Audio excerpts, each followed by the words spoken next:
12 juin 2018, c'est parti pour votre magazine préféré, Kiosque. Merci à la grande équipe technique sous la supervision de Romain Makonda, Doudou Montieri, Alain Kabongo, Karine et bébé Christian Banjolo, les titres de Kiosque ce matin. C'est tout à l'heure, dans quelques heures, que Jean-Pierre Bemba Gombo sera fixé sur sa mise en liberté. Ce sera donc à l'issue de la conférence de mise en état sur l'affaire dite de subornation de témoins. Et puis, réforme de l'appareil judiciaire, le chef de l'État vient de nommer les animateurs de nouvelles juridictions issues du démembrement de la Cour suprême de justice. Jérôme Kitoko, nommé à la tête de la Cour de cassation, et puis le professeur Vundouao va trôner au Conseil d'État. Limogé il y a quelques semaines, Lou Guigui Zenga, de nouveau désigné secrétaire permanent du Palou. Nous en parlerons tout au long de ce magazine Kiosque. Nous parlerons également la santé préoccupante de Gérard Moulumba dit Gekoko, qui a été pour la énième fois retourné à la clinique Ngaliema. Nous reviendrons également sur la mort tragique de Luc Kouloula, qui est donc du mouvement citoyen Loucha. Nous lisons les titres des journaux. Le lauréat Jean-Pierre Bemba quitte la CPI aujourd'hui, lavé de tout soupçon, 10 ans après. C'est le titre de lauréat. Le soir, l'hebdomadaire Le Soir a écrit, la majorité présentera un candidat. Et puis toujours à sa une, les soirs d'écrire, Jean-Pierre Bemba revient acquitté à la CPI. La prospérité, Bemba attend sa libération aujourd'hui. S'exclame donc la prospérité, qui écrit en sa page 16, scandale autour des indemnités de sortie des députés, hausse des temps, et donne 48 heures à Oba Minakou. Les lauréats, vous avez déjà lu les lauréats, je crois bien que j'ai déjà lu les lauréats. Le journal, après son acquittement par la CPI, l'indemnisation de Bemba préoccupe. L'évaluation, les bi-hebdomadaires, l'évaluation, d'écrire, totalement impliqué dans la révolution de la modernité, Célestin Pandekapo pour Nord, Joseph Kabila. L'agence presse associée APA a mis plusieurs titres. La RDC adopte un accord de coopération militaire et technique avec la Russie. La cité africaine. Élection 2018, Jean-Pierre Bemba de la CPI à la présidence de la République, s'interroge donc ce journal. Et on termine avec Forum des As. Kabila nomme des nouveaux animateurs poursuivant la réforme judiciaire avec à la clé le parachèvement de l'éclatement de la Cour suprême de justice. Vundouao Tepemako promu premier président du Conseil d'État, Jérôme Kitoko commande de la Cour de cassation avec Kabange Numbi, procureur général près cette cour. C'est d'ailleurs là notre premier sujet. Je suis avec Pascal Ounje de Canal Kin. Bonjour Pascal. Bonjour Gisèle et Toko. En face de vous, il y aura Edmond Izouba qui est en route. Il arrive, Pascal, la réforme judiciaire, avec à la clé le parachèvement d'éclatement de la Cour suprême de justice, comme l'écrit ce matin Forum des As. Quelle lecture vous faites de cette mise en place dans l'appareil judiciaire? Non, c'est le respect simplement de l'esprit de la Constitution, parce que la Constitution a voulu que la Cour suprême de justice se démembre. Nous avions eu pas très longtemps la Cour constitutionnelle, mais il fallait maintenant qu'on ait la Cour de cassation, qu'on ait le Conseil d'État. Et ce que le chef de l'État vient de faire, c'est en respectant plutôt l'esprit de la Constitution. Oui. Et pour cela, nous ne pouvons que l'encourager. Mais il y a un problème qui se pose, c'est au niveau de l'agir du juge. Oui. Dans toutes les cours, qu'on ait la Cour constitutionnelle, qu'on ait la Cour suprême de justice, qu'on ait la Cour de cassation, qu'on ait le Conseil d'État, comment le juge va se comporter. Parce que nous avons aujourd'hui la Cour constitutionnelle. Qu'est-ce que nous avions cru au départ? La Cour constitutionnelle, parce que nous avions la Cour suprême de justice, qui à un certain moment, et les Congolais ne s'y retrouvaient pas du tout. On pensait maintenant avoir la Cour constitutionnelle pour que la Constitution, non seulement la Constitution soit protégée, mais également les autres Congolais, qui peut-être ne seraient pas d'accord avec certaines dispositions. Enfin, la manière dont le droit s'est réduit, par exemple, ou dit par exemple par les autres instances, la Cour constitutionnelle corrigerait, mais nous avions vu l'exemple de la CENI, quand elle a saisi la Cour constitutionnelle, on a en tout cas démontré les vices de procédure, même les arrêts qui n'ont pas arrangé les gens. Et donc, il y a un problème d'homme congolais. C'est vrai, on a démembré, mais quel est cet homme, n'est-ce pas, qui sera indépendant au nom de la justice et faire le travail correctement pour élever la nation. Alors, et c'est cela l'enjeu. La grande question, c'est est-ce qu'il va avoir un impact positif sur le fonctionnement de la justice? Oui, mais la crainte, c'est l'imposition de la politique sur la justice. C'est ça.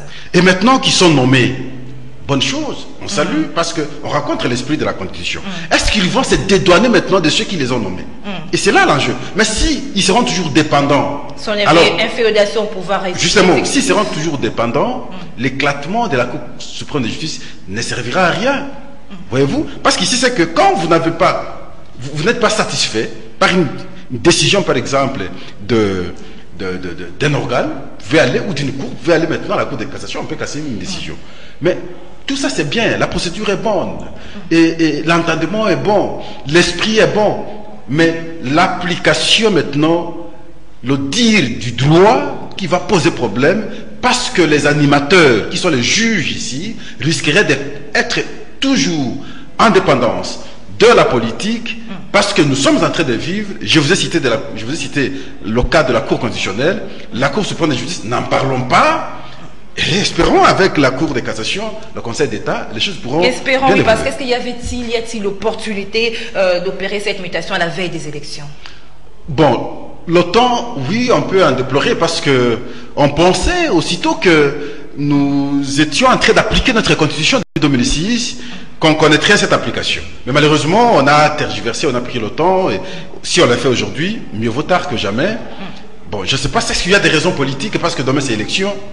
Je ne sais pas. Mais je considère que c'est bien parce que c'est arrivé. Mais au-delà du bien qui est arrivé parce qu'on a voulu respecter l'esprit de la Constitution, je reviens à ma préoccupation. C'est l'homme qui va poser problème. L'homme qui reste juste ici dépendant. La justice qui reste un problème de blocage en termes de frais sur le développement de la République démocratique du Congo, parce que les arrêts souvent ne satisfont pas tout le monde. On sent une tendance, à un certain moment on privilégie ceux qui sont au pouvoir, au préjudice malheureusement ceux qui n'ont pas le pouvoir. Et là la justice devient plutôt déséquilibrée. Mais si à partir de cet éclatement ils vont se forger, en tout cas ne dire que le droit, ne travailler que pour la nation, je ne vois pas pourquoi nous n'allons pas saluer. Espérons alors, revenons-en aux animateurs. Vundwa ou Tepemako, nommés au Conseil d'État alors qu'ils sont mandat court encore à la Cour suprême de justice, Pascal. Oui, il n'y a pas de problème. C'est question de changement de fauteuil. Mais faudrait-il pas démissionner d'abord? Oui, mais j'aimerais qu'il nous prêche par l'exemple aussi, le professeur Mvundwa. Parce que c'est une référence sur le plan des droits en République démocratique, surtout le droit administratif. Mais quand je le vois à la Cour constitutionnelle, je ne le sens pas, au fait. Je ne le sens pas. J'ai voulu sentir le professeur Mvundwa.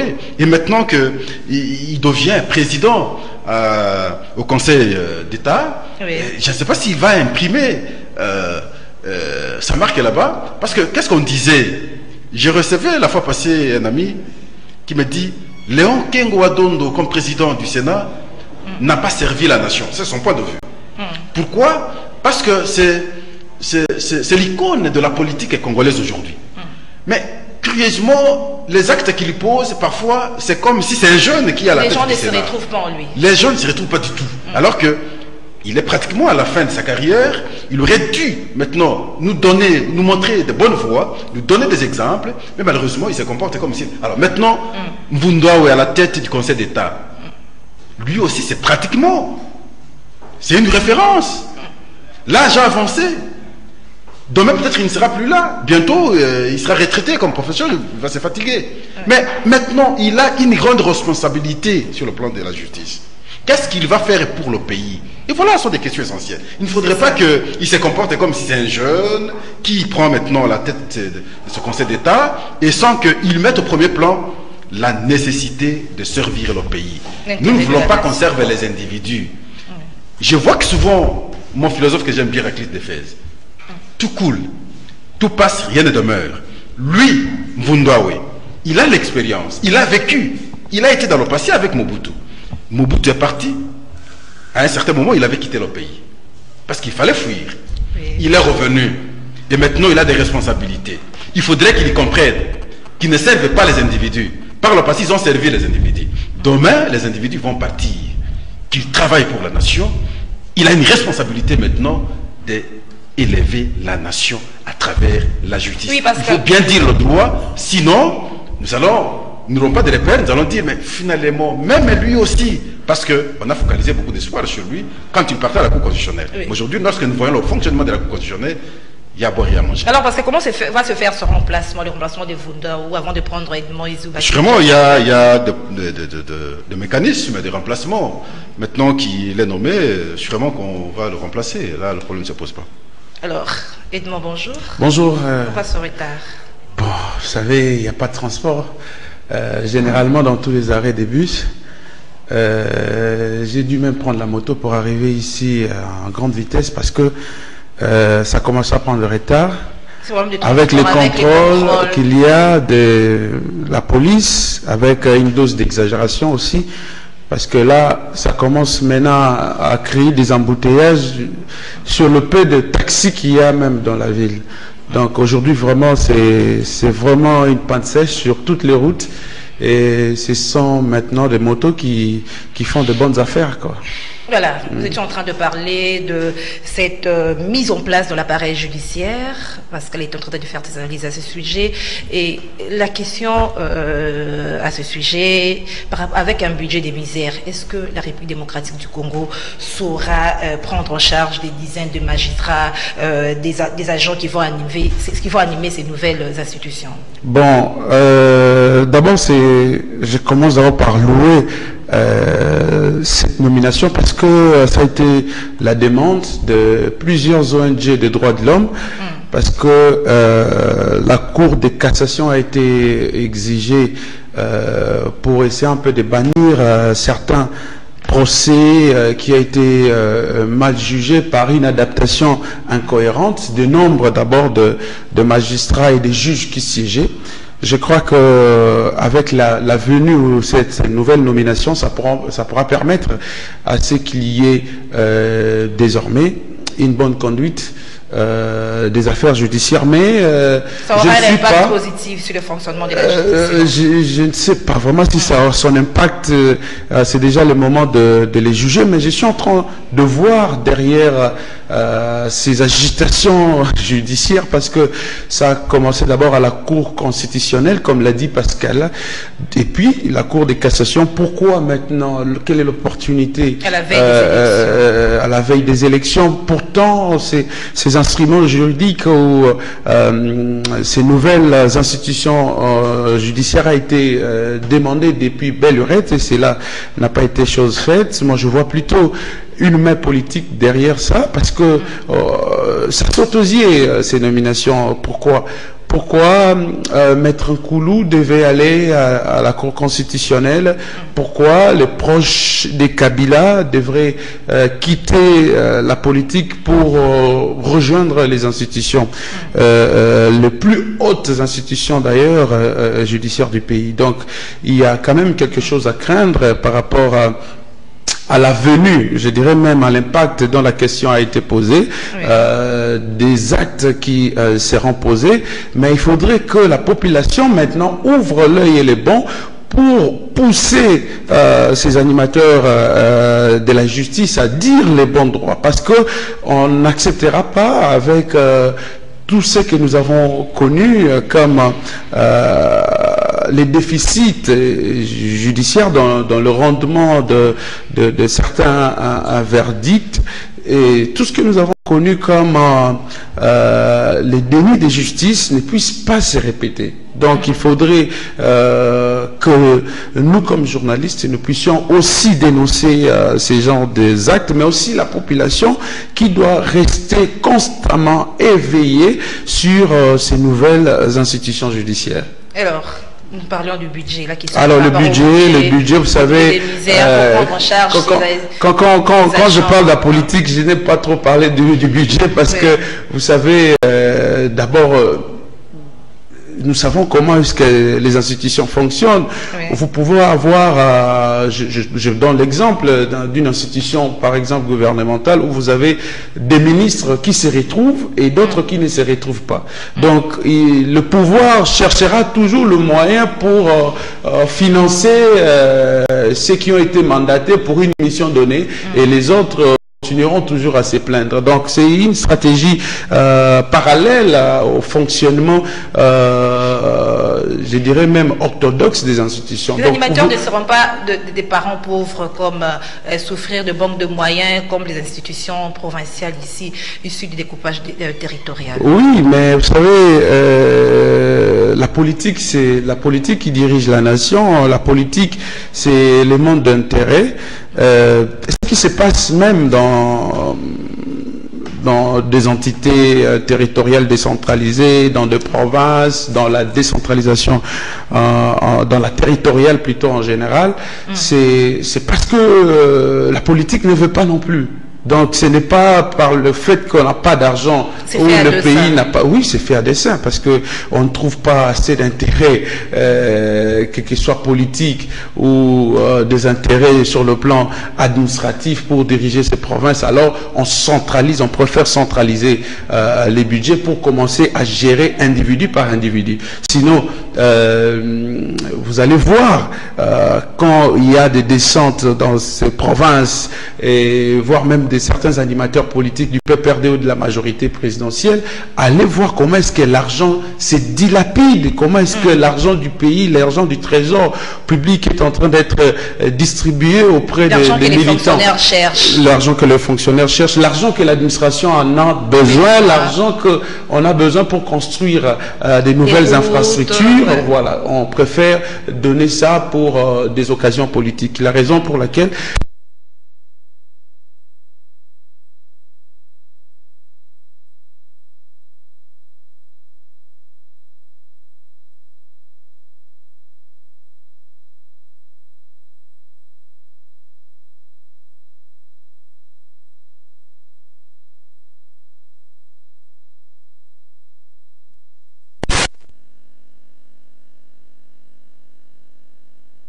l'affaire Jean-Pierre Bemba qui a été quitté vendredi, il sera fixé donc aujourd'hui sur sa mise en liberté. Ça sera donc une conférence de mise en état sur l'affaire de subornation de témoins. Pascal, quelles sont vos attentes? On attend simplement, et haut la main la sortie de Jean-Pierre Bemba. Ce qui va se passer dans quelques heures, c'est juste une formalité. Parce que la question, il est déjà libre pratiquement. La question fondamentale a trouvé solution. Ça veut dire Jean-Pierre Bemba a été acquitté. Subornation des témoins, on l'avait condamné à 12 mois, avec une amende, bien entendu. Et 12 mois, comparativement au temps qu'il a eu à passer en prison, c'est le jour et la nuit. Au contraire, c'est la cour qui reste avec la dette de Jean-Pierre Bemba. Et donc, on va constater simplement, on va le libérer.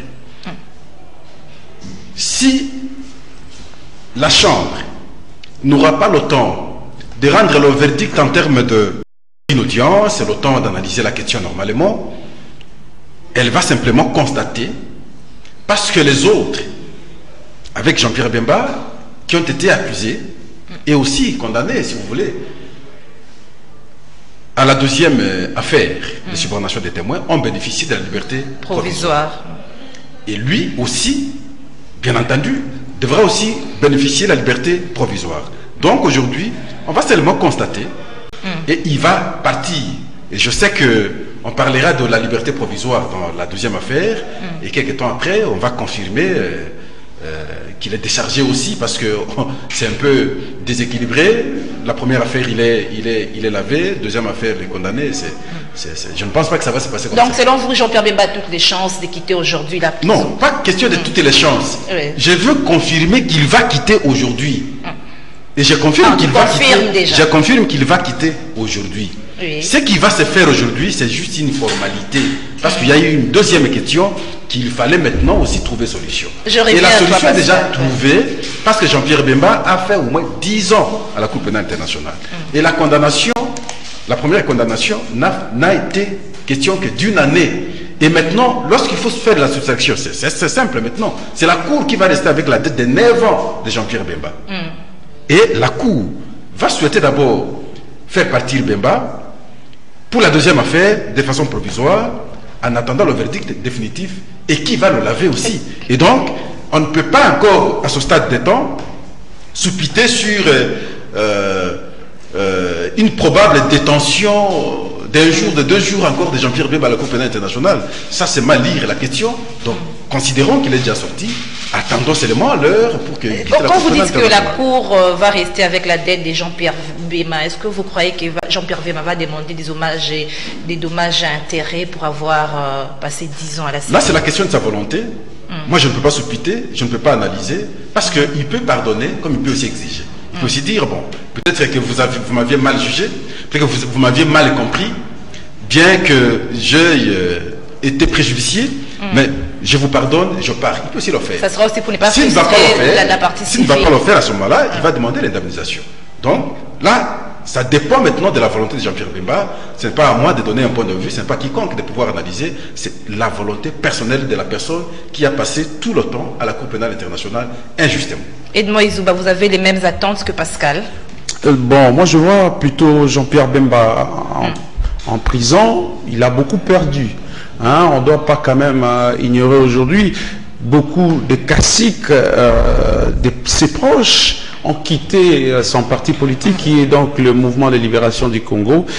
Donc d'une manière ou d'une autre, Jean-Pierre Bemba peut exiger des sommes exorbitantes à la Cour pénale internationale parce que, vous savez, bien qu'il y a aujourd'hui des critiques acerbes contre cette Cour pénale internationale, mais on doit quand même reconnaître quelque part que c'est toujours la même Cour qui a innocenté Jean-Pierre Bemba.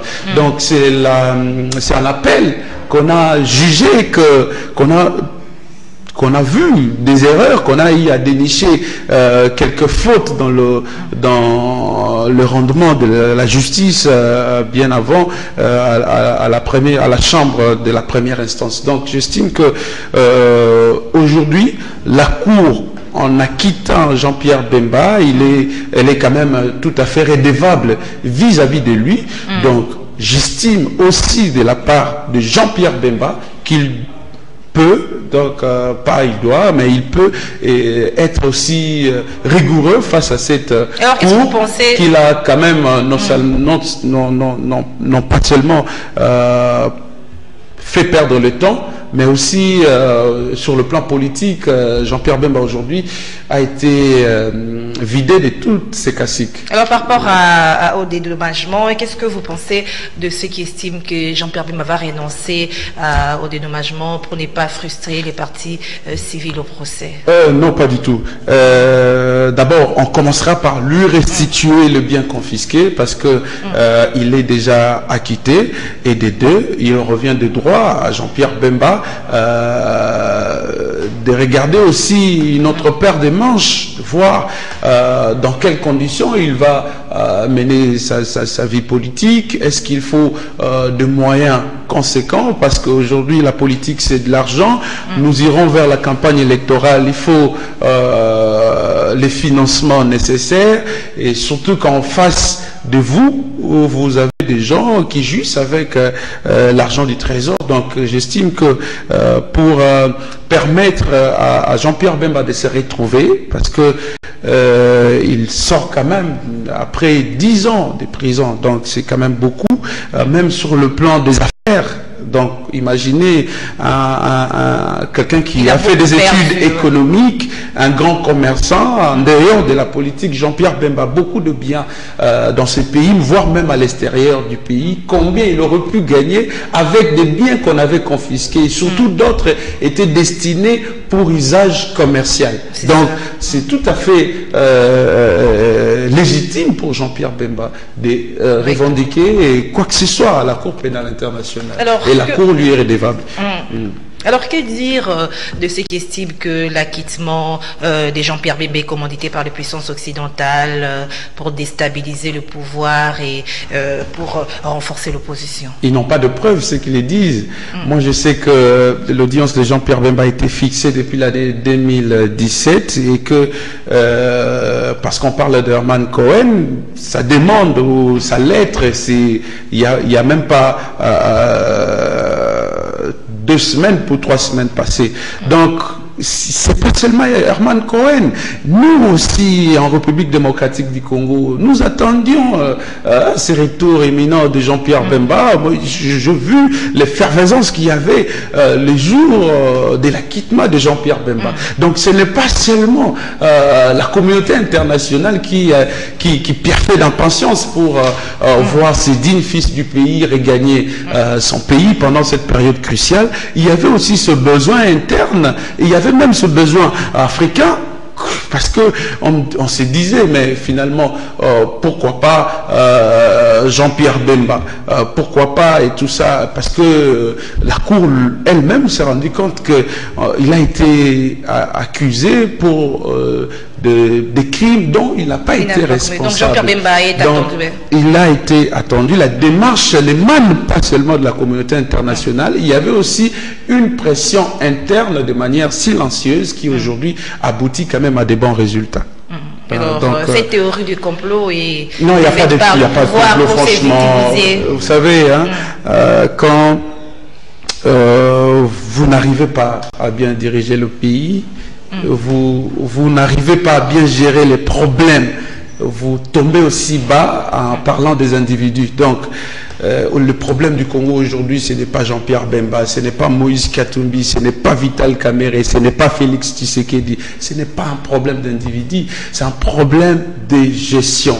Donc, il ne faut pas voir les diables partout, chercher les poux sur les têtes des gens. Non. Aujourd'hui, la demande de Jean-Pierre Bemba, sa démarche, voire même la procédure judiciaire qui a été appliquée par la Cour pénale internationale, émane d'une certaine vérité et d'une certaine objectivité. Une démarche aussi anodine qu'on peut l'ignorer. Tout le monde voyait déjà Jean-Pierre Bemba innocent.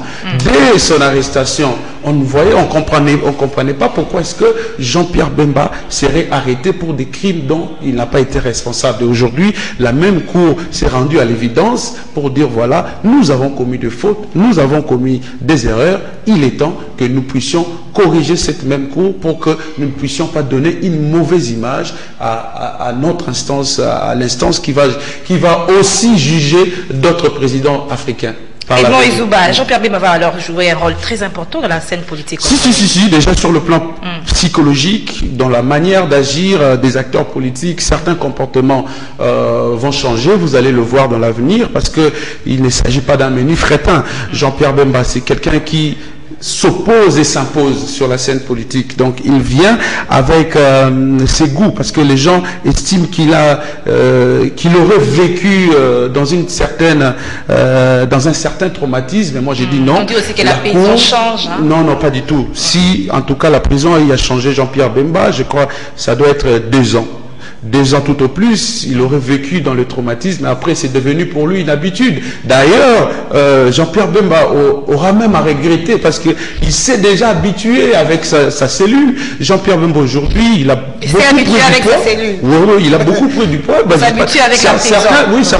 Certains comportements, certains agissements, tu vois, ça fait 10 ans qu'il a été emprisonné. Donc s'il a vécu dans le traumatisme, c'est 2 ans, le reste des temps, ce n'était qu'une habitude. Et quand il sort, il a ses goûts et cet appétit de la vie politique. Aussi en étant en prison, Jean-Pierre Bemba était au courant de toutes les informations.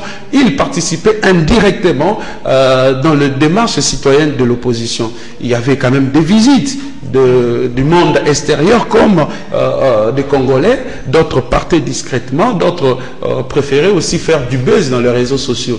Donc il ne faut pas les juger comme un acteur à part de la scène politique. Non, Jean-Pierre Bemba est impliqué et il ne viendra que continuer là où il avait arrêté. Mais il a un travail de fond interne à faire au sein du MLC. Là, il ne faut pas l'ignorer, dans son parti, mais aussi dans son fief électoral.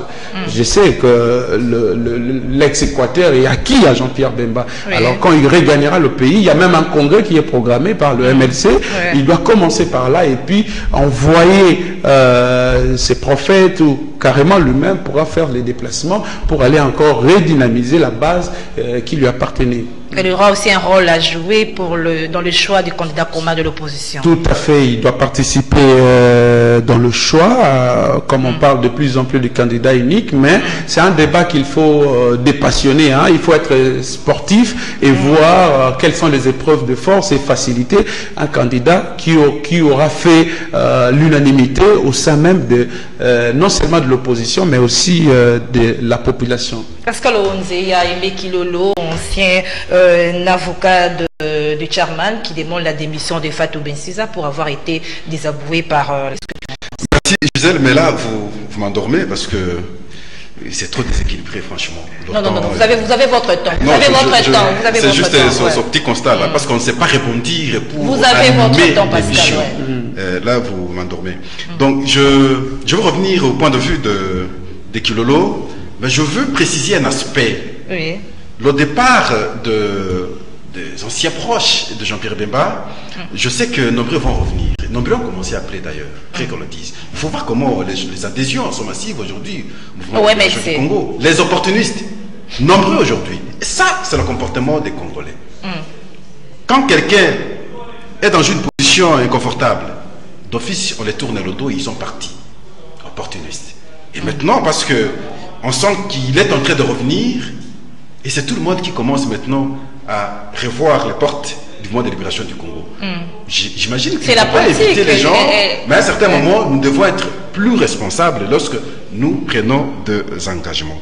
La décision de la Cour d'appel, la Chambre d'appel, c'est la conséquence seulement de la légèreté du dossier travaillé par la Chambre de première instance et également Moreno et le reste. Parce que il n'y avait pas la sincérité. Ils ont manqué des éléments. Ils ont fabriqué le dossier. Ils ont politisé la question. Et la conséquence aujourd'hui, il fallait qu'on ait une chambre qui dise effectivement le droit, qui rétablisse plutôt Jean-Pierre Bemba dans ses droits. Et c'est ça qui a été fait. Donc il n'y a pas dimension de l'instrumentalisation des décideurs du monde pour que Jean-Pierre Bemba revienne. Non. Simplement, déjà au départ, la question n'a pas été sincère. Déjà au départ, Moreno n'avait pas les éléments. Et le temps qu'on a fait ici, c'était préjudiciable. Je suis d'accord avec le confrère lorsqu'il parle des indemnisations, de la réparation, oui. Parce que, en tout cas, on a créé un dossier qui n'était pas vrai.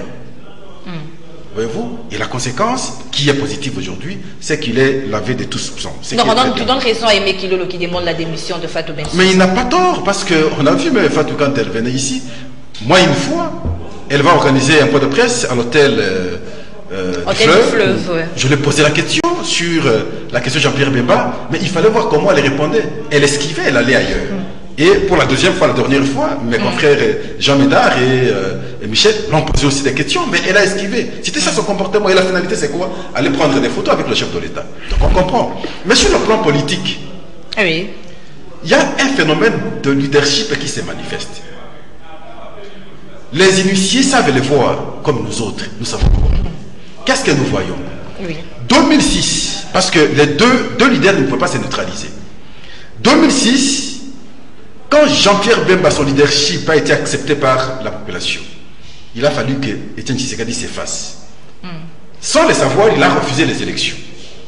Et c'était Jean-Pierre Bemba qui prend le devant. En 2011. Quand Tshisekedi pense revenir à la scène, et Moreno va créer un dossier, on va arrêter Jean-Pierre Bemba, et c'est Tshisekedi qui revient en 2011.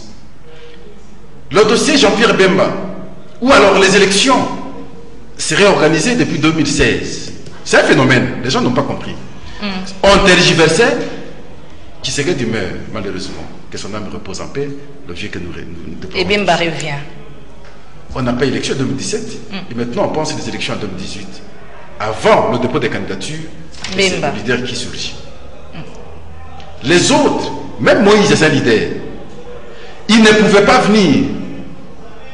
Vous voyez comment on a fabriqué le dossier? Parce que les deux n'allaient pas se neutraliser. Donc il fallait qu'un revienne, l'autre reste. Donc c'est comme ça. Oui, par rapport au retour de Bemba Pascal, non, mais est-ce que, oui, avant de poursuivre vos analyses, est-ce que Bemba, la façon dont il a quitté le pays, nous le savons tous, est-ce que son retour ne sera pas problématique comme c'est le cas avec Moïse Katumbi? Ne faites pas comme nos amis de Télé 50 quand même. Je vois... Non, c'est juste une réflexion. Nous réfléchissons parce que je suivais l'émission la fois passée avec mon confrère, il était là, comment les gens disaient n'importe quoi. Quel est le problème sur ça? Le dossier, c'est à quel niveau? Vous avez suivi le ministre de la Justice. Qu'est-ce qu'il a dit? Pourquoi on veut supputer? Vous voulez créer des problèmes à tout le monde. C'est la même phrase qu'il a dit à Moïse Katumbi. Attendez, Moïse, vous voulez créer des problèmes non vrais. Il est à l'extérieur. Jean-Pierre Bemba sort de la prison. Vous allez aussi lui créer des problèmes. Vous serez vu comment? Mais lisez la philosophie d'Héraclite et d'Éphèse. Je vous oppose toujours cette philosophie. Ou je les oppose alors si vous voulez. Donc à un certain moment, il faudrait que les gens soient plus sérieux. Son pays n'appartient pas à quelqu'un. Ce n'est pas pour un individu. C'est pour tout Congolais. On ne peut pas empêcher tout le monde. On ne peut pas chasser tout le monde. Et la conséquence, c'est laquelle? Moi, j'ai suivi l'émission de Jean-Pierre Bemba aujourd'hui. L'ancienne émission sur la Molière. Il a évoqué les raisons qui ont fait à son temps qu'il prenne les armes. Mais apparemment, c'est ce qu'on commence à vivre aujourd'hui. Vous voulez frustrer tout le monde. Que tout le monde reste en dehors du pays. Que vous puissiez rester seul ici. Et vous pensez qu'ils vont rester là, mains croisées, et vous allez continuer à gérer ici librement? Non, soyons sérieux. Donc moi, je n'imagine pas qu'ils vont arriver à ce stade-là. Il va revenir, c'est son pays, il viendra déposer le dossier. On ne peut pas, d'un côté vous chassez Moïse, d'un côté aussi vous chassez Jean-Pierre, comme si le pays vous appartenait. Ce n'est pas une propriété privée. Il va revenir, il va déposer sa candidature. Le souhait aujourd'hui, c'est qu'il fédère tout le monde. Qu'il soit en synergie avec tout le monde. Qu'il crée, j'exagère un peu, un camp de nationalistes congolais. Je ne suis pas le moubiste comme le Palou. Oui. Tu as pris ton temps, Pascal. J'ai pris ton temps. L'essentiel aujourd'hui, c'est qu'on trouve cette unité, n'est-ce pas? Parce qu'en face, il y a aussi une organisation. Vous avez suivi, on a créé le FCC. Justement, c'est le prochain sujet, le FCC. Le porte-parole du gouvernement l'a annoncé, la création, mais sur terrain, on ne sent pas ça. C'était un effet d'annonce ou comment? Oui, cette question, il faudrait qu'on réfléchisse et je veux qu'on entre en profondeur avec le confrère. Oui. Nous avions eu... En fait, 2016, fin, il n'y a pas élection. 2016, c'est les opposants qui marchaient parce qu'il fallait réclamer les élections. Et les gens sont morts. Je vois, par exemple, à Limité, comment... on a incendié le siège de l'UDPS. Et finalement, pour ne pas continuer dans ce cycle, il fallait maintenant avoir un dialogue. On aurait un dialogue, le dialogue qui va prendre finalement un gouvernement d'union nationale. On dit l'opposition, la majorité, peut-être quelques personnes aussi de la société civile. J'imaginais que ceux qui sont au pouvoir sont des opposants. Ils ne peuvent pas se transformer aujourd'hui, devenir alors membres du de la Front majorité. commun. À ce moment-là, que devient l'accord? Ça crée la confusion au sein de Non, l'opposition. quel devient l'accord? L'accord perd son sens à ce moment-là. Parce qu'on comprend qu'il n'y a plus d'opposants. Donc, il faut requalifier l'accord, il faut rechercher les opposants pour qu'ils intègrent. Bruno Tshibala qui disait la fois passée qu'il est l'héritier de Tshisekedi. Que Tshisekedi se réveille aujourd'hui. Il est à l'aise dans ce regroupement. Que Tshisekedi se réveille aujourd'hui, qui voit ce que Bruno Tshibala fait, devenir maintenant... Je ne vais pas employer un concept, mais au moins... Merci Pascal. Edouard Izouba. Est-ce que on a comme l'impression que la création de cette plateforme ne fait pas l'unanimité au sein de la majorité, parce que quand on voit la BCE de Kiki Moulumba qui déclare ne pas en faire partir. Oui, parce que on devrait d'abord enterrer l'accord avant de procéder à ces genres de choses, parce que vous savez. Tshibala, Bruno, Premier ministre, d'autres ministres de l'opposition au sein du gouvernement ont quand même leur base. Ils ont une base qui les a mandatés. Alors, avant de prendre une quelconque décision, ils devraient recourir à la base. Alors, quand je prends la base de Tshibala, c'est le rassemblement, et la base de tout un chacun. Mais aussi, moi, je ne vois pas l'opportunité de la création d'un tel mouvement politique, parce que nous tendons vers les élections. En plus de cela, les ministres ou ceux qui ont des fonctions dans les institutions doivent les abandonner 3 mois avant la tenue des élections. C'est ça ce qui est exigé par les lois du pays. Mais est-ce que ça sera le cas? Parce que si on dépose les candidatures au mois de juin, on va aller au mois de juillet, tout au plus au mois d'août, nous devons assister à des rénonciations ou à des... S'ils iront comme candidats. À des démissions. S'ils iront comme candidats, parce qu'ils créent leur plateforme pour être élus, pour en profiter d'un minimum de sièges, ou comme député national ou comme sénateur. Je crois que c'est ça leurs ambitions. Donc, j'estime, je ne vois pas l'opportunité de la création. On a comme l'impression que ça a été créé sans consulter les uns et les autres. D'autres personnes, parce que j'ai appris qu'il y a certains ministres qui ont refusé d'apposer la signature. Il y en a d'autres aussi qu'on les impose. Hein. On dit non, si vous refusez, en tout cas, vous devez quitter les gouvernements. Donc, j'estime que ils n'ont qu'à se décider. Ceux qui se revendiquent tshisekidistes, ceux qui se revendiquent, il n'y a pas de bembistes dans ces gouvernements, ce que je sache, ceux qui se revendiquent aussi des nationalistes, de se décider devant ces faits accomplis, parce que moi je sais, les officines, ceux qui sont derrière ces dossiers, ils cherchent un ancrage dans la société, ceux qui n'ont pas présentement. Donc l'essentiel serait de se positionner, parce que nous traversons une période cruciale de l'histoire politique de notre pays. Ceux qui auront mal choisi les camps, ce sont eux qui se retrouveront le lendemain ou après tout ça devant les barreaux. Mais est-ce que l'opposition saura aussi se constituer un front commun comme le fait la majorité présidentielle? Bon, la majorité présidentielle, il faut comprendre qu'ils ont quand même ils ont eu à commettre beaucoup de bourdes dans la gestion. Donc déjà les bilans, avant même que nous puissions parler les bilans, déjà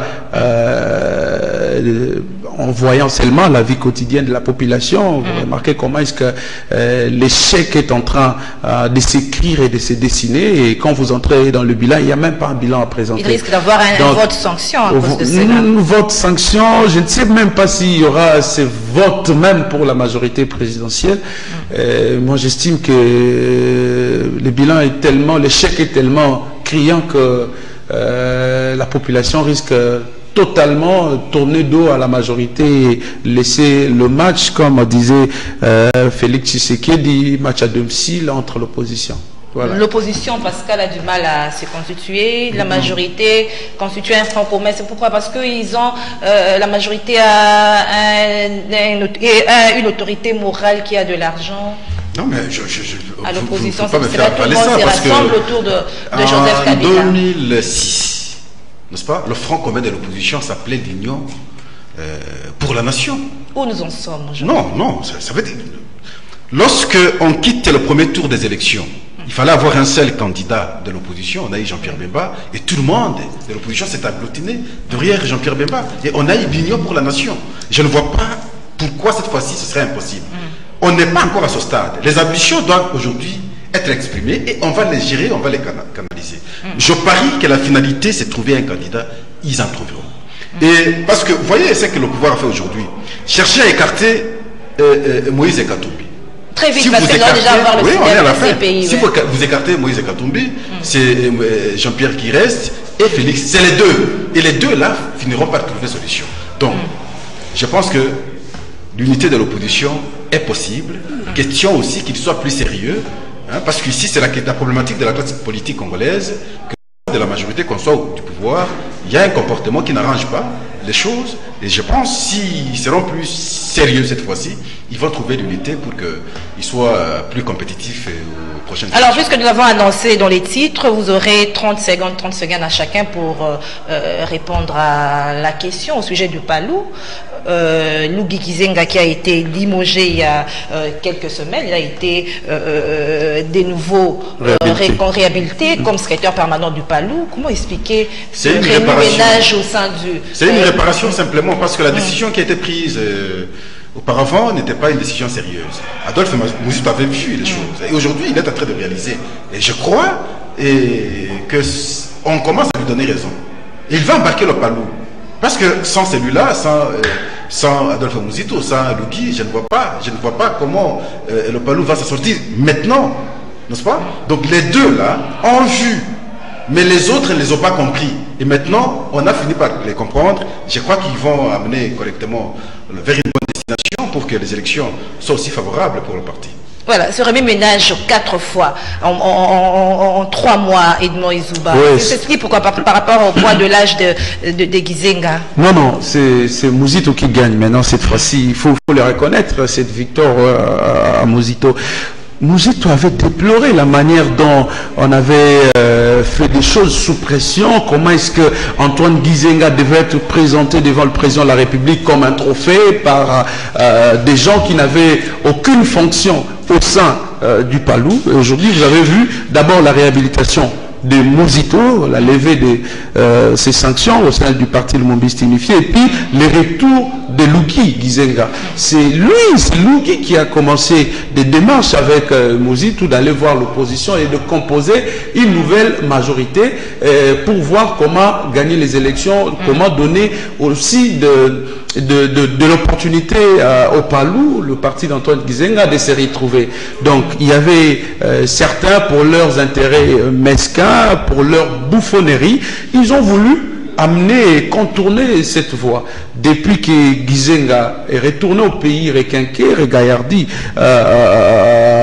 après le soin à l'extérieur du pays, où vous êtes en train de voir comment est-ce qu'il est en train d'organiser sa formation politique. Il n'est pas manipulé.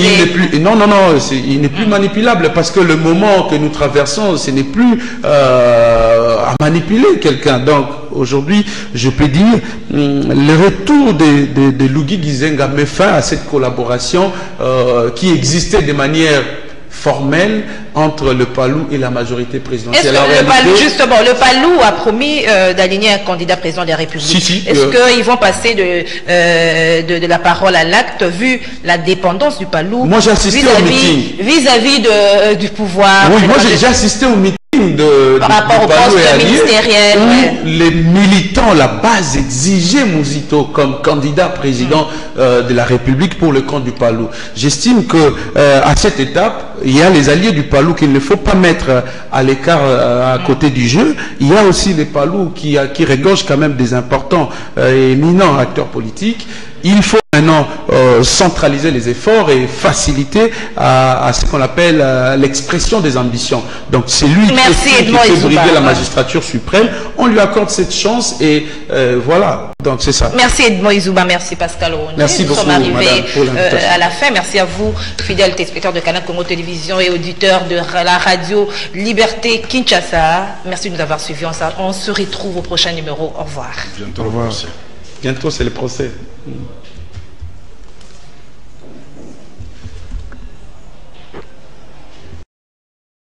12 juin 2018, c'est parti pour votre magazine préféré, Kiosque. Merci à la grande équipe technique sous la supervision de Romain Makonda, Doudou Montieri, Alain Kabongo, Karine et bébé Christian Banjolo, les titres de Kiosque ce matin. C'est tout à l'heure, dans quelques heures, que Jean-Pierre Bemba Gombo sera fixé sur l'issue de la conférence de mise en état sur l'affaire dite de subornation de témoins. Et puis, réforme de l'appareil judiciaire, le chef de l'État vient de nommer les animateurs de nouvelles juridictions issues du démembrement de la Cour suprême de justice. Jérôme Kitoko, nommé à la tête de la Cour de cassation, et puis le professeur Vundoao va trôner au Conseil d'État. Limogeage il y a quelques semaines, Luki Gizenga, de nouveau désigné secrétaire permanent du Palou. Nous en parlerons tout au long de ce magazine Kiosque. Nous parlerons également de la santé